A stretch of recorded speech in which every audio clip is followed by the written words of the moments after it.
चलिए आज चलते हैं सीधे छत पर। मैं ममता वाजपेयी। देख लेते हैं आज पहले सेकंड फ्लोर की बालकनी और फिर चलते हैं छत पर कि गर्मियों की सब्जियों की क्या क्या तैयारी हो रही है। ये फरवरी का महीना है और फरवरी का जो मौसम होता है वो गर्मी की सब्जियां लगाने के लिए उपयुक्त होता है और यही वो मौसम होता है जब हम पौधों की कटिंग ट्रिमिंग करते हैं। ये देखिए बालकनी से बौरा हुआ आम दिख रहा है। आम के बौरने पर बहुत कविताएं लिखते हैं लोग।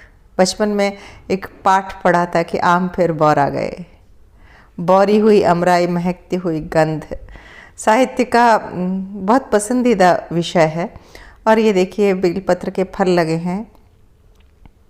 सबसे देर तक पेड़ पर रहने वाला फल है ये जून के मई के अंत में जून के अंत में ये फूल इसमें शुरू हो जाते हैं और जुलाई तक अगस्त तक फल बनने लगते हैं। तब से लेकर अब तक ये फल चलते हैं और तब जाके मई में पकेंगे। 8-9 महीने ये फल रहता है, बहुत टाइम लेता है। और देखिए पतझड़ शुरू हो गया है बेल में, तो बेल में जगह जगह से खिड़कियां बन गई हैं और अब आ गए हैं छत पर। तो मैं आपको बता दूं कि आप लोग हमेशा पूछते हैं कि इतना सारा काम कैसे मैनेज करते हैं। जब कोई बड़ा काम होता है तब हम एक मज़दूर लगा लेते हैं। अभी जैसे ये ड्रम खाली करना है, इस मिट्टी को थोड़ा धूप दिखाना है और फिर इसको थोड़ा सा खाद मिलाकर इसमें भर दें। यही सिलसिला अभी हर गार्डनर के यहाँ चल रहा होगा। यदि आपने नहीं किया है तो आप भी ये कर लें। पुरानी मिट्टी को पलट दें, सनलाइट दिखा दें और लगभग 10% गोबर खाद मिला दें। 10% से भी कम मिलाएंगे तो चलेगा। कुछ सूखे पत्ते मिला दें और फिर से उसको भरेंगे तो वो पोली हो जाती है और उसमें नीचे तक हवा पहुँचती है। और फिर इसको जब ये तैयार हो जाए तब हम इसमें अब पौधे लगा सकते हैं। यानी कि खीरा है, लौकी है, ककड़ी, कद्दू, बहुत सारी चीज़ें। ये फूल गोभी वगैरह छोड़कर गर्मी की सब सब्जियां लगती हैं। और ये मेरी वो पौधे है जो मैंने जनवरी में लगाई थी। मतलब इस लाइन में मैं एक बार गोभी खा चुकी हूँ। ये दूसरी फसल है और उम्मीद है ये मार्च तक मुझे तैयार मिल जाएगी पूरी फसल। और ये वो धनिया का अपडेट जो मैंने अभी बोया था और ये जो गत्ते का कार्टन है उसको मैंने गमला बनाया था। तो दूर दूर निकला है धनिया, लेकिन निकल आया है। और जब बहुत दूर दूर निकलता है तो एक तरह से ठीक ही है, वो फिर घना हो जाता है। और देखिए तैयारियां चल रही है और ये हमारे गोलू मोलू से बच्चे यानी कि अडेनियम। और अगर आप अडेनियम लवर हैं तो इस समय इनकी रीपॉटिंग होती है। पूरे पौधे निकाल के और कुछ दिन खुले में रखते हैं और फिर से नई मिट्टी बना के रीपॉटिंग होती है। अडेनियम पर डिटेल में वीडियो मैं अपने दूसरे चैनल पर डालूंगी। अभी तो आज मैं आपको छत घुमा दे रही हूँ। यहाँ जो जो तैयारियाँ चल रही हैं वो मैं दिखा देती हूँ। ये टमाटर टूटने के लिए तैयार हैं। उसके बाद मैं इस पौधे को ख़त्म कर दूँगी और ये कंटेनर भी खाली हो जाएगा। और ये पौध तैयार है। देखिए कुछ नर्सरी से लाई हुई है, कुछ हमने बीज डाले हैं। और टब तो तैयार है ही। एक दिन के लिए मज़दूर हमने लगा लिया। हमारे यहाँ 400 रुपये पर डे के हिसाब से मज़दूर हमें मिल जाता है। और उस दिन भर में हमने बहुत सारे काम करा लिए। जो वजनदार काम हम खुद करने में बहुत थक जाते हैं। और 2 बाल्टियाँ पलट ली। मतलब मैं पुरानी बकेट्स में, जो टूटी बकेट्स है, उसमें अदरक लगा देती हूँ और ये बकेट पलट ली है हमने। तो देखिए तो कितना बढ़िया अदरक निकला है। और कुछ टमाटर भी, कुछ कच्चे ही तोड़ लिए। आपको पता है कच्चे टमाटर की चटनी और सब्जी सब बनती है।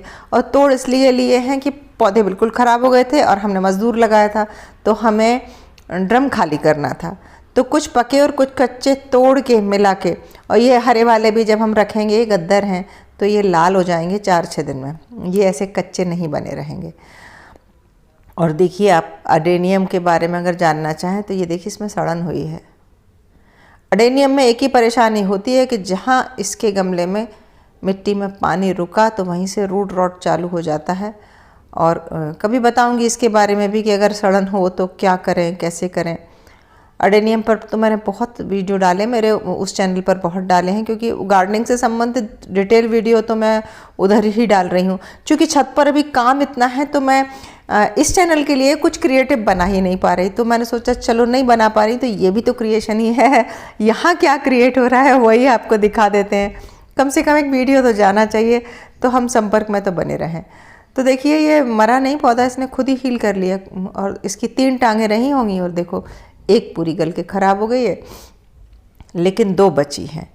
और अपने आप इसलिए हील कर लिया कि पॉट में जगह बहुत कम थी और मैं पानी कम डालती थी। अधिक पानी से ही अडेनियम ख़राब होता है और कम पानी रहेगा तो अडेनियम कभी नहीं मरेगा, बल्कि कम पानी के बाद जब हम उसको ज़्यादा पानी मिलता है तो उसका कोडेक्स और अच्छा ही हो जाता है। तो बस सारे अडेनियम निकाल लिए हैं और इनको अच्छा पानी में धो लिया है और धोने के बाद हमने इनको देखिए फंगीसाइड के घोल में डिप करके इनकी जड़ों को रख दिया है, ताकि कहीं कोई कटवट लगा हो, घाव लगा हो तो इनका इलाज हो जाए। और फिर हम इन्हें अब हवा में छोड़ देंगे। आप चाहें तो 10-15 दिन भी छोड़ सकते हैं। मैं देखो 7-8 दिन तो मैं भी छोड़ूंगी। तो ये डिहाइड्रेटेड हो जाए, ज़रा बहुत इनके पेट फूले हुए हैं, इनमें पानी भरा हुआ है। जब ये डिहाइड्रेटेड हो जाएंगे उसके बाद हम रिपोर्ट करेंगे तो इनका कोडेक्स अच्छा आकार ले लेगा। ये एक टिप है अडेनियम लवर के लिए। आपने अभी तक अगर अडेनियम नहीं लगाया तो ज़रूर लगा के देखें, बहुत खूबसूरत पौधा है और बस थोड़ी सी जानकारी चाहिए। बाकी केयर बहुत सारी नहीं है इसकी। ये जगह जगह जो थोड़ी छोटी सब्जियां लग रही थी, जैसे कि थोड़ी एक गमले में गाजर थी, थोड़ी मेथी थी, हमने धीरे धीरे करके लगभग अब सब गमले खाली कर लिए हैं और जो बचे हैं उन्हें हम डे बाय डे खाली करते जा रहे हैं। तो बस मेरे साथ साथ आप भी शुरू कर दीजिए गार्डनिंग की तैयारी। और कैसा लगा वीडियो, कैसा लगा छत का ये ओवरव्यू, कमेंट करके ज़रूर बताएं। मिलते हैं अगले वीडियो में नए अपडेट के साथ। तब तक के लिए नमस्कार।